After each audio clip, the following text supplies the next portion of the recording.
इंद्रदेव, सूर्यदेव, वायुदेव, अग्निदेव, वरुण देव, आप सभी की पत्नियां सुरक्षित हैं, क्योंकि मेरा कवच उन्हें किसी भी अहित से सुरक्षित रखेगा।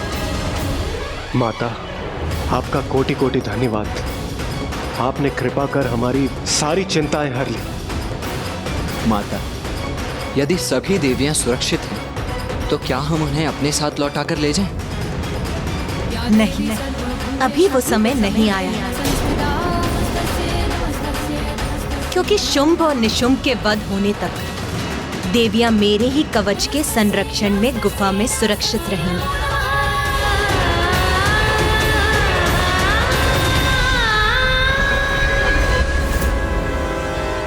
देवी कौशिकी को मेरे संरक्षण की आवश्यकता नहीं है। मैं आपका और असुरों के बचाव का प्रयत्न कर रहा हूँ। बस बस जाओ यहाँ से, चले जाओ यहाँ से रक्तबीज।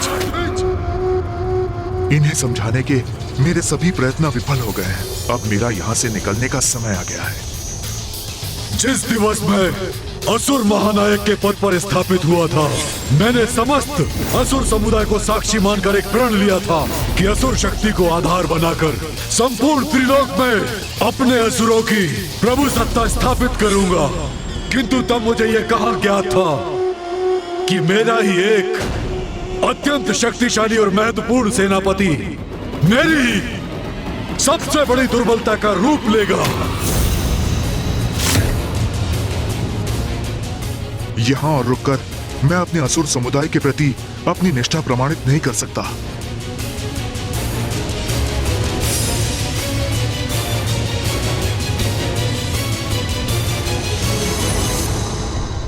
जाओ रक्तबीज, जाओ, भाग जाओ यहाँ से, क्योंकि तुम्हारा आज ये पलायन असुरों के साथ महाद्रोह है। किंतु ये तुम्हारा स्वभाव ही है। महान असुर सम्राट महिषासुर ने तुम्हें मंत्री बनाया, और जब उनका विकट समय आया तुम उन्हें अकेला छोड़कर भाग गए। जो तुमने पूर्व में किया वही तुम आज भी कर रहे हो। रक्तबीज, तुम पर धिक्कार है। मुझे तो प्रतीत होता है कि तुम असुर ही नहीं हो। अवश्य तुम्हारी मां ने भी असुरों के साथ द्रोह किया होगा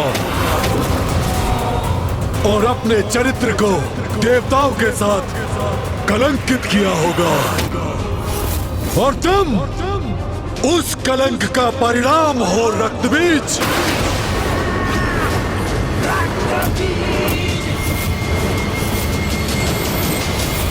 उचित कहा भ्राता आपने।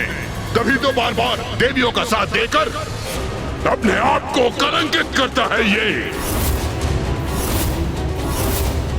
सुना तुमने जो मेरे भ्राता ने कहा? वो कल सभी असुरों की जीवा पर होगा, और सभी असुर यही कहेंगे कि तुम्हारी मां के ही कारण तुम्हारी निष्ठा देवताओं के प्रति है। कभी देवी कात्यायनी तो कभी देवी कौशिकी। इन देवियों के लिए अपने ही नायकों का परित्याग कर तुम भाग जाते हो। बस बस, इतना दुस्साहस कैसे कर लिया तुमने?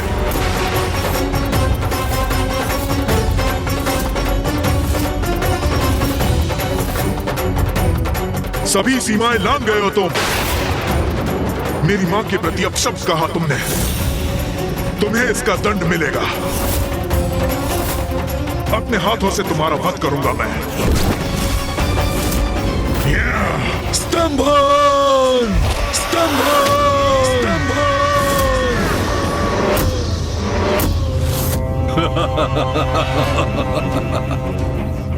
एक साधारण नारी से युद्ध करने में तुम्हारे प्राण सूख रहे हैं, और मुझ जैसे असुर महानायक शुंभ से युद्ध करने के लिए तुम तत्पर हो।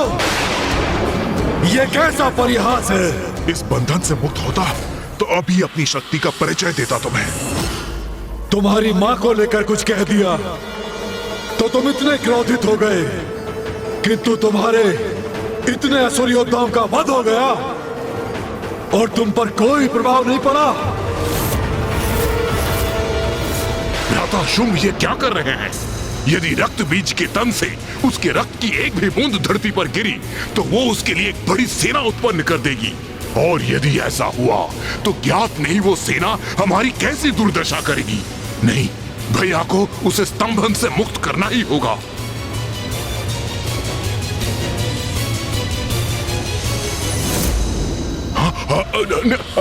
रुकिए भैया, उसे स्तंभन से मुक्त कीजिए।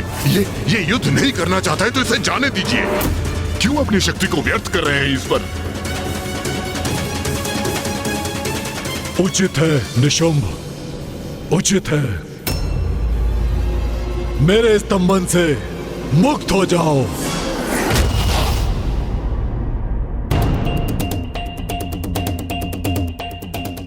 आपके रोकने के पूर्व मैं देवी कौशिकी से युद्ध करने जा रहा था, जिससे भविष्य में कोई भी मेरी मां के नाम को कलंकित करने का दुस्साहस न करे। एक निष्ठावान मंत्री होने के नाते मैंने महाराज महिषासुर को चेतावनी दी थी, और आज फिर आपको भी चेतावनी दे चुका हूं, जिसे समझने के लिए तैयार नहीं हैं आप। जो दुर्दशा धूम्रलोचन और चंडमुंड की हुई है, आज वही मेरी भी होगी, और उसका समस्त दोष आपका होगा। आपका अहंकार ही हमारे विनाश का कारण बनेगा। मैं अपने महानायक के प्रति अपने उत्तरदायित्व से भली भांति परिचित हूं, इसलिए मैं देवी कौशिकी से युद्ध करूंगा। किंतु आज असुर महानायक ने मुझे मेरा स्थान दिखा दिया है। मेरी मां का अपमान कर बता दिया है मुझे कि उनकी दृष्टि में मेरा स्थान कितना निम्न है। जय हो, जय हो, असुर महानायक की जय हो।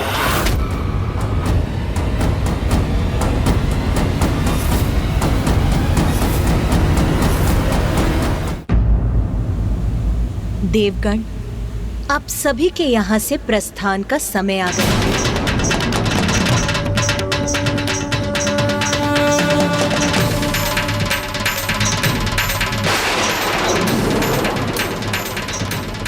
विंध्याचल पर्वत, वहीं स्थित है देवी कौशिकी।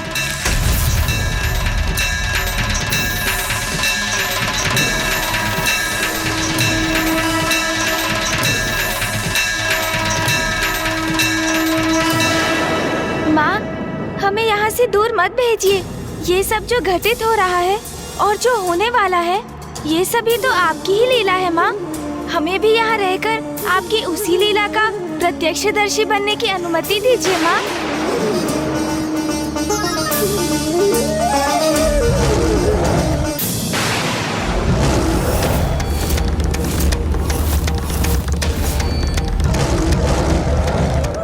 कौन है जो अपने काल से साक्षात्कार करने यहाँ आ रहा है?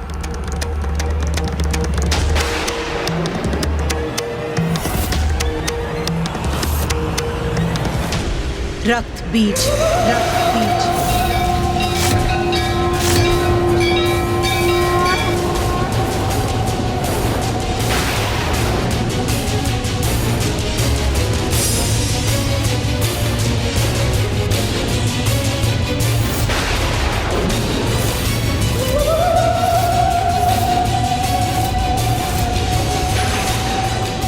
जो भी है ये रक्त बीज, उसे माता तक कदापि नहीं पहुंचने दूंगी मैं।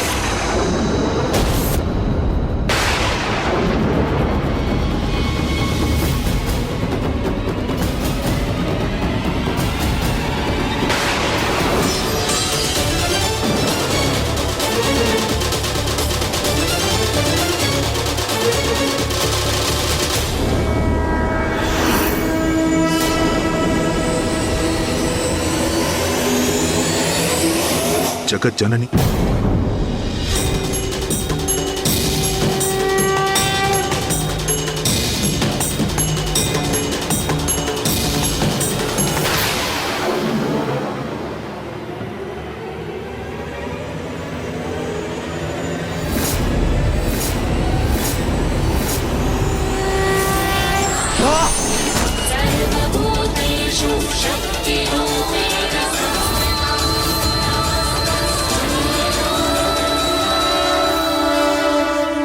मुझे ज्ञात है देवी, आप जगत जननी हैं।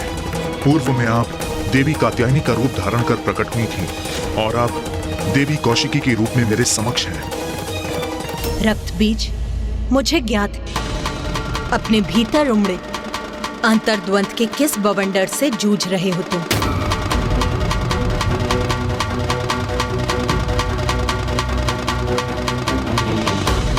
मैं आपसे युद्ध करने के लिए विवश हूं जगत जननी। पूर्व में भी मैंने महाराज महिषासुर को चेतावनी देने का प्रयत्न किया था, किंतु मैं असफल हुआ और अब पुनः असुर महानायक शुंभ को आपकी शक्ति के प्रति सचेत करने में विफल हुआ हूं मैं। तब भी और अब भी जो उचित था वही करने का प्रयास किया मैंने, किंतु मेरा प्रयास व्यर्थ हुआ। मेरे अपने मुझे द्रोही कहकर दुत्कारने लगे, मेरी मां पे आक्षेप लगाकर उनका अपमान कर रहे हैं। मैं उस कलंक से मुक्ति पाने के लिए असुर महानायक शुंभ के सेनापति के रूप में आपसे युद्ध करने के लिए यहां प्रस्तुत हुआ हूं।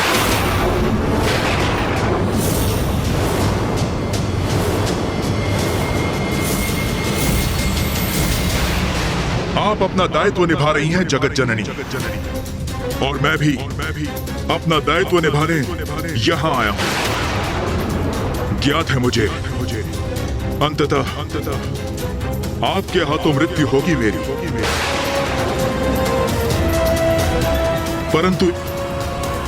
परंतु एक क्षीण सी संभावना मेरे जीवित रहने की भी अवश्य है। इस युद्ध को अपने जीवन का अंतिम युद्ध समझकर मैं अत्यंत उदास था माता, किंतु फिर यहां आते समय मेरे मन में एक विचार कौंधा और मुझे प्रतीत हुआ कि मैं एक योद्धा हूं और एक योद्धा को अपने जय की आस, वो भले ही कितनी क्षीण क्यों ना हो, कभी नहीं त्यागनी चाहिए।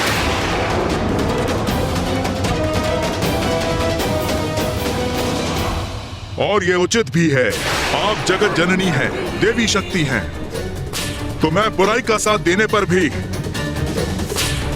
हूं तो आपका ही अंश, अर्थात आप मुझ में उपस्थित हैं और मैं आप में।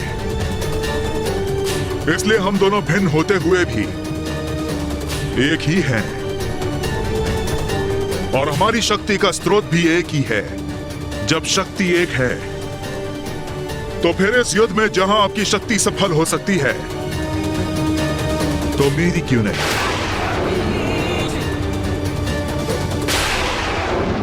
रक्त बीज, तुम्हारा जो कर्तव्य है तुम उसका पालन करो। यदि इस युद्ध में शेष रहा तो अपनी मां का प्रतिशोध अवश्य लूंगा शुंभ से, उसे मृत्यु दंड देकर आपकी इच्छा पूर्ण करूंगा मैं।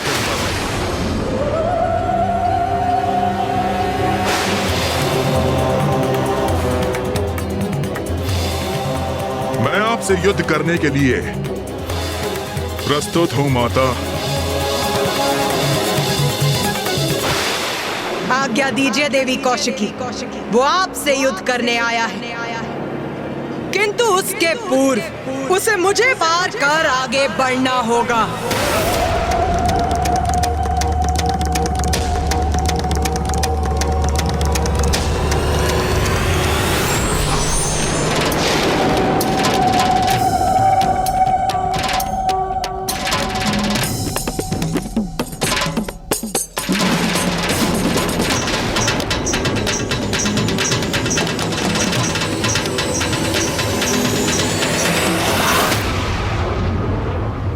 युद्ध करने आए हो ना यहाँ, तो उठाओ अपने अस्त्र शस्त्र, युद्ध करो मुझसे। मैं आपसे नहीं, देवी कौशिकी से युद्ध करने आया हूं। देवी कौशिकी तक पहुंचने के लिए सर्वप्रथम तुम्हें मुझसे आगे बढ़ना होगा, जो मैं कदापि होने नहीं दूंगी। देवगणों, भैया, मैं समझ नहीं पा रहा हूँ कि ये दुष्ट इतना संयमित क्यों है। युद्ध क्यों नहीं कर रहा ये रक्त बीज? युद्ध तो मैं मात्र देवी कौशिकी से ही करूंगा। आप जाएं और उन्हें युद्ध के लिए मेरे समक्ष प्रस्तुत करें। मुझे आदेश देने का प्रयास कर रहे हो तुम? इतना दुस्साहस!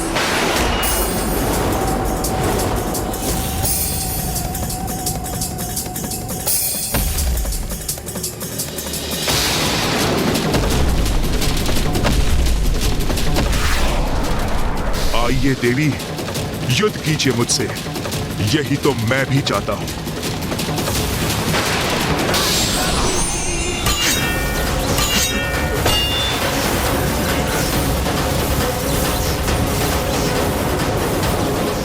अपने अंत के लिए तैयार हो जाओ रक्तबीज।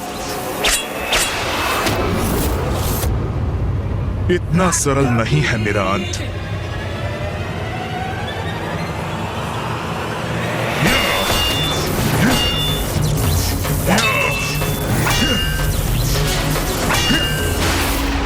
उस स्पर्धा में हमने जिस रक्त बीज को देखा था, ये उससे कितना भिन्न प्रतीत हो रहा है। इसमें आए इस परिवर्तन का क्या कारण हो सकता है? हाँ भैया, उसी का विचार तो मैं भी कर रहा हूँ।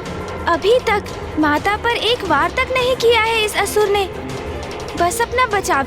भैया, कोई तो बात है जो हम भूल रहे हैं।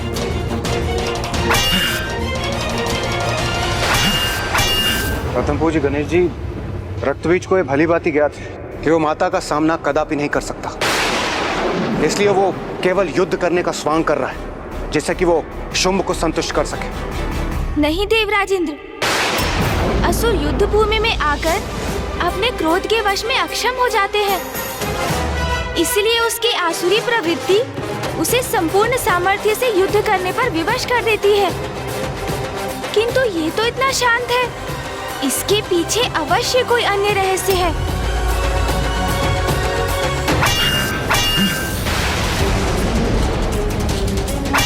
वार करो मुझ पर।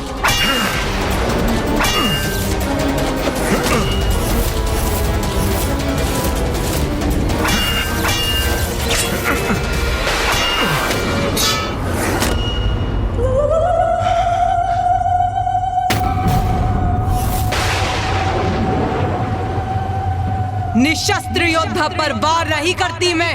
रक्तबीज, उठाओ अपना शस्त्र।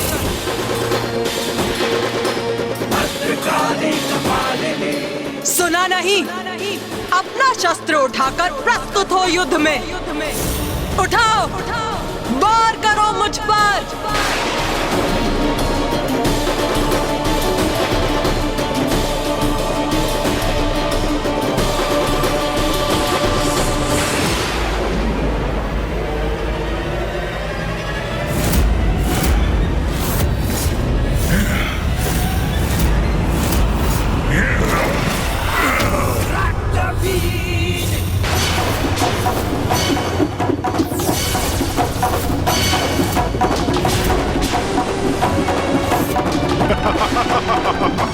ये क्या किया इस दुष्ट ने?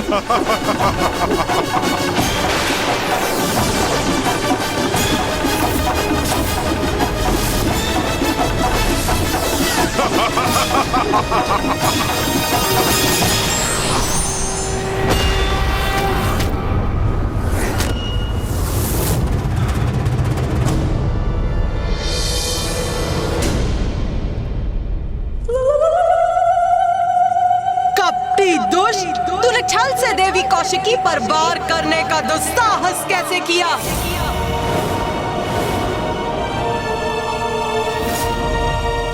अब तेरा अंत करूंगी मैं। मुझे क्षमा करें जगत जननी, किंतु इस युद्ध में यही रणनीति अपनाने पर विवश हूं मैं।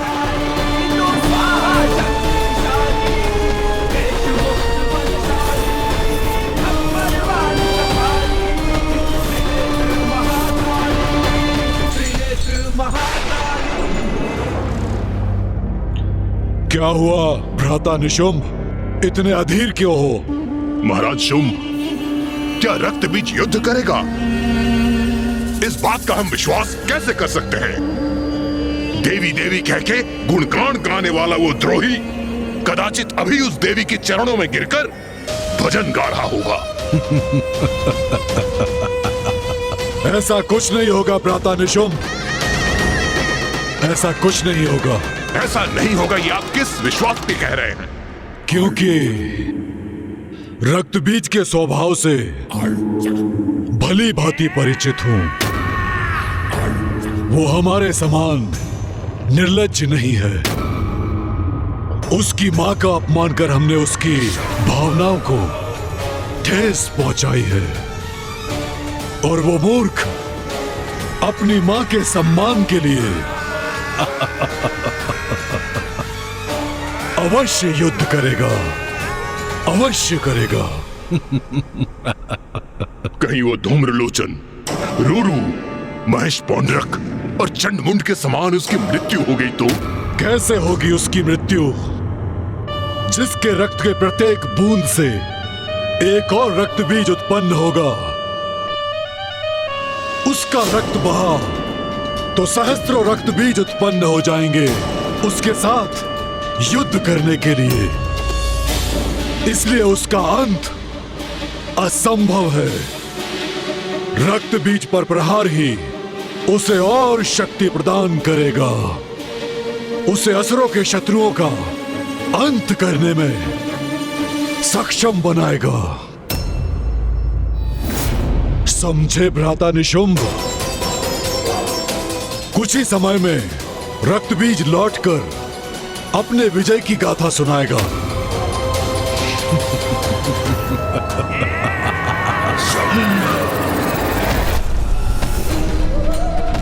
और उग्र प्रहार कीजिए मुझ पर देवी काली।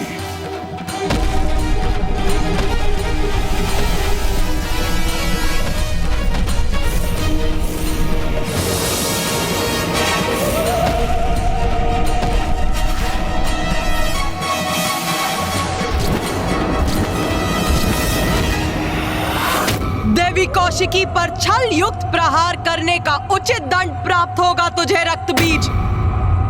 रक्त बीज? भैया, ये तो सर्वनाश होने जा रहा है। गणेश, क्या हुआ? तुम इस प्रकार इस असुर का नाम क्यों ले रहे हो? भैया, ये रक्त बीज तो वही असुर है जिसके रक्त से अनेकों असुर प्रकट होते हैं।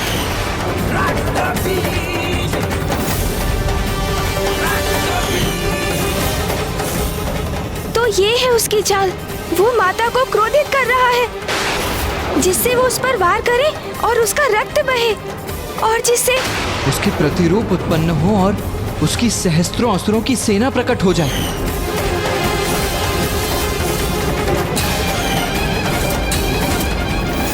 नहीं माता, रुक जाइए, इस पर प्रहार मत कीजिए। रुक जाइए माता, रुक जाइए। यही तो चाहता था मैं।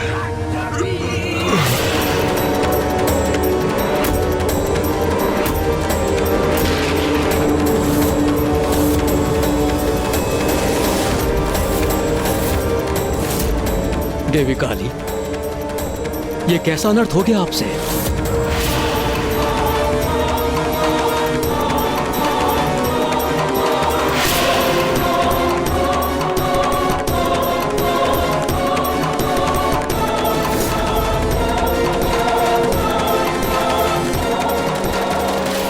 मुझे आप पर वार करना ही था, वही किया मैंने। मां काली को उत्तेजित कर स्वयं पर प्रहार कराने का यही उपाय था।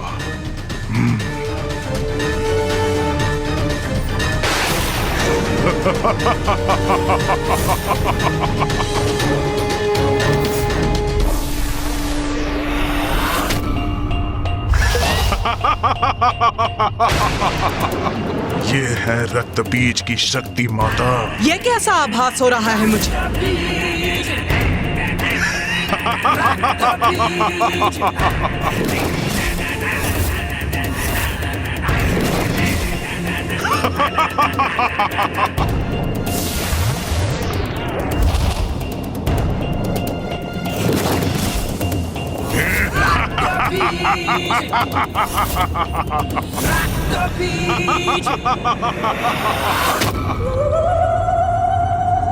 तो अभी अंत नहीं हुआ इसका? माँ को घेर लिया है रक्त बीज के उन प्रतिरूपों ने। अब माँ इन सहस्त्रों असुरों का अंत कैसे करेंगी?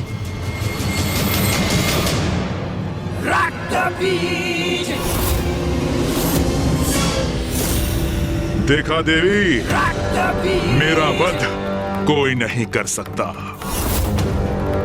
मैं तो अमर हूं। त्रिदेव त्रिदेवियों एवं उनके अंश के सिवाय कोई अमर नहीं है रक्त बीज। किंतु तुम असुरों को ये सत्य समझ में क्यों नहीं आता? तुम्हारी भ्रांति कभी मिटती क्यों नहीं? मेरे सैनिकों, आक्रमण करो, अंत कर दो इस देवी का। अंत करेंगे इन देवी का। प्रहार करो इन पर।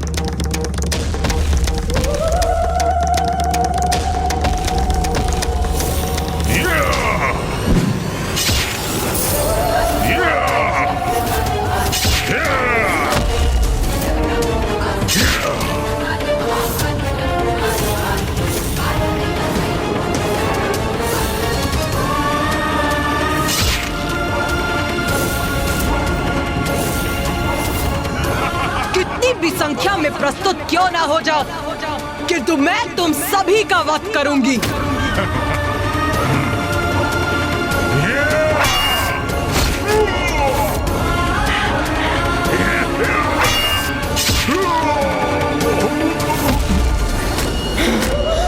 हो गया रक्त बीज, या थोड़ा और रक्त बहाऊं मैं तुम्हारा, जिससे तुम कुछ और असुर उत्पन्न कर सको? उसकी कोई आवश्यकता नहीं पड़ेगी महाकाली, क्योंकि आप तो मेरी सेना के निरंतर उत्पन्न होने का उपाय कर चुकी हैं।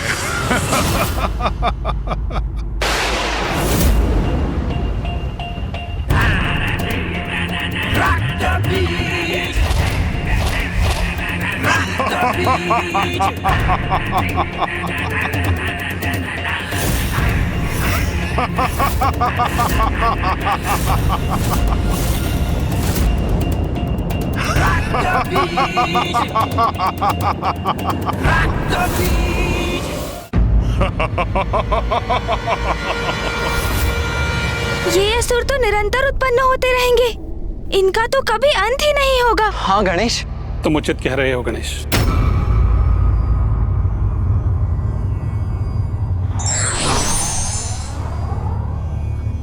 प्रणाम मामाश्री। प्रणाम मामाश्री श्री हरि नारायण।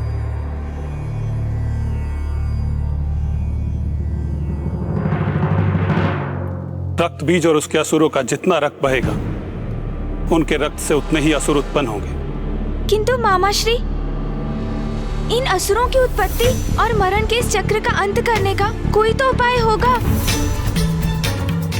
मेरी भी यही आशा है। मात्र आशा से नहीं, कर्म से कुछ होगा मामाश्री, क्योंकि कर्म किए बिना मात्र आस लगाए रहना ये तो दुर्बल करते हैं। मैं इस प्रकार हाथ पर हाथ धरे निष्क्रिय होकर माँ को एक ऐसा युद्ध करते नहीं देख सकता जिसमें माँ का प्रत्येक प्रहार एक और बड़ा संकट उत्पन्न कर रहा है।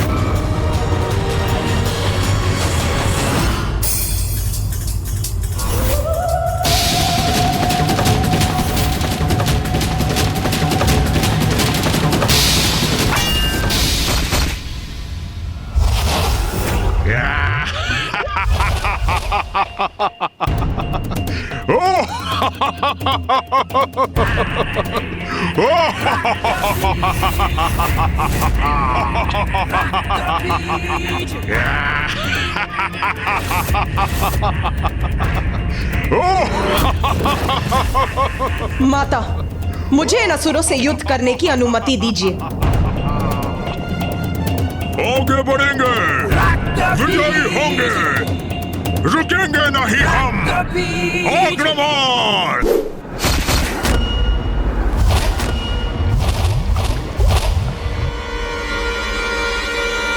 भैया, भैया, इस प्रकार आपको ऊंचे स्वर में रोकने का आशय नहीं था मेरा, किंतु मैं सशंकित हो गया भैया। सशंकित हो गए तुम? क्यों गणेश? कि कहीं आप माँ और इस असुर के मध्य युद्ध में हस्तक्षेप ना कर बैठे। किंतु यही तो उचित कर्म है ना गणेश। यदि माँ के स्थान पर कोई और स्त्री भी होती तो धर्मपरायण योद्धा का धर्म तो उनकी सहायता करना ही होता ना। किंतु भैया वो कोई साधारण स्त्री कहाँ है? ये तो माँ के प्रति आपका स्नेह है, जिसके कारण आप उनकी क्षमता को अनदेखा कर रहे हैं। मैं अनदेखा कर रहा हूँ? क्या अनदेखा कर रहा हूँ मैं गणेश? यही भैया कि आप भी उनके एक भाग ही हैं। वो तो स्वयं संपूर्ण है, तो एक भाग संपूर्णता का सहायक कैसे हो सकता है?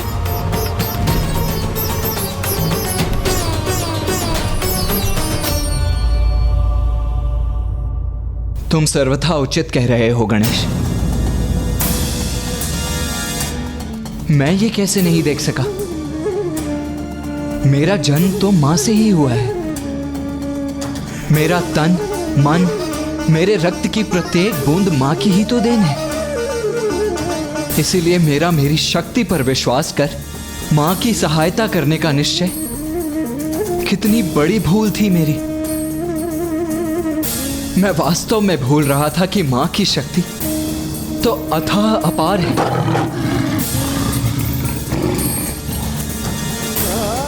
जैसे सागर का जल और जल की एक बूंद सागर की सहायता कैसे कर सकती है? मैं अवश्य क्षणिक आवेग में बह गया था गणेश। आप उचित कह रहे हैं भैया। जिस प्रकार हमारे शरीर में स्थित रक्त की प्रत्येक बूंद माँ की ही देन है, उसी प्रकार रक्त बीज की देह का रक्त भी माँ का ही अंश है। उसी रक्त को माँ के विरुद्ध उपयोग करने में आतुर है, बिना ये जाने कि वो रक्त तो माँ से ही उत्पन्न होता है, अंत में माँ में ही समा जाता है। जो शक्ति उसे माँ से ही प्राप्त हुई है, उसका उपयोग माँ के विरुद्ध कर वो कभी युद्ध में विजयी नहीं हो सकता।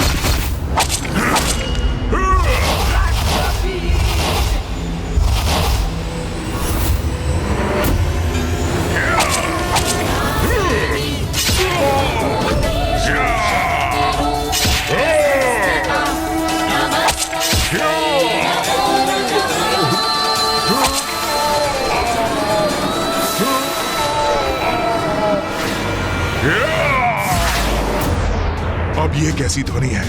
किसका आगमन हो रहा है?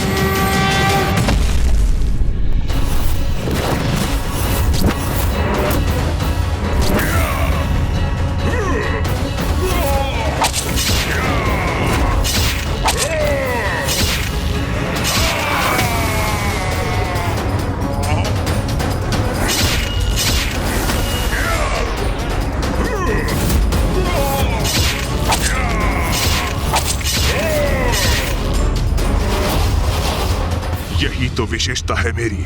मेरे ऊपर आघात मेरा अंत नहीं करते, मुझे और बलवान बनाते हैं।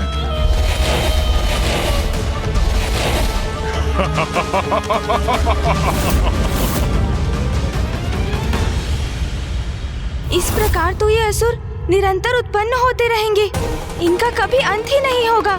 गणेश जी, आप उचित कह रहे हैं। इस प्रकार तो ये युद्ध अनंत काल तक ऐसे ही चलता रहे।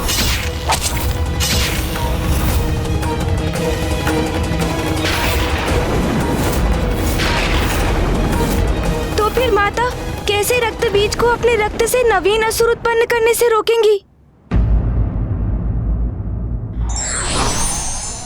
योद्धा कितना भी शक्तिशाली क्यों ना हो, यदि वो अधर्म के साथ है तो उसका विनाश निश्चित है।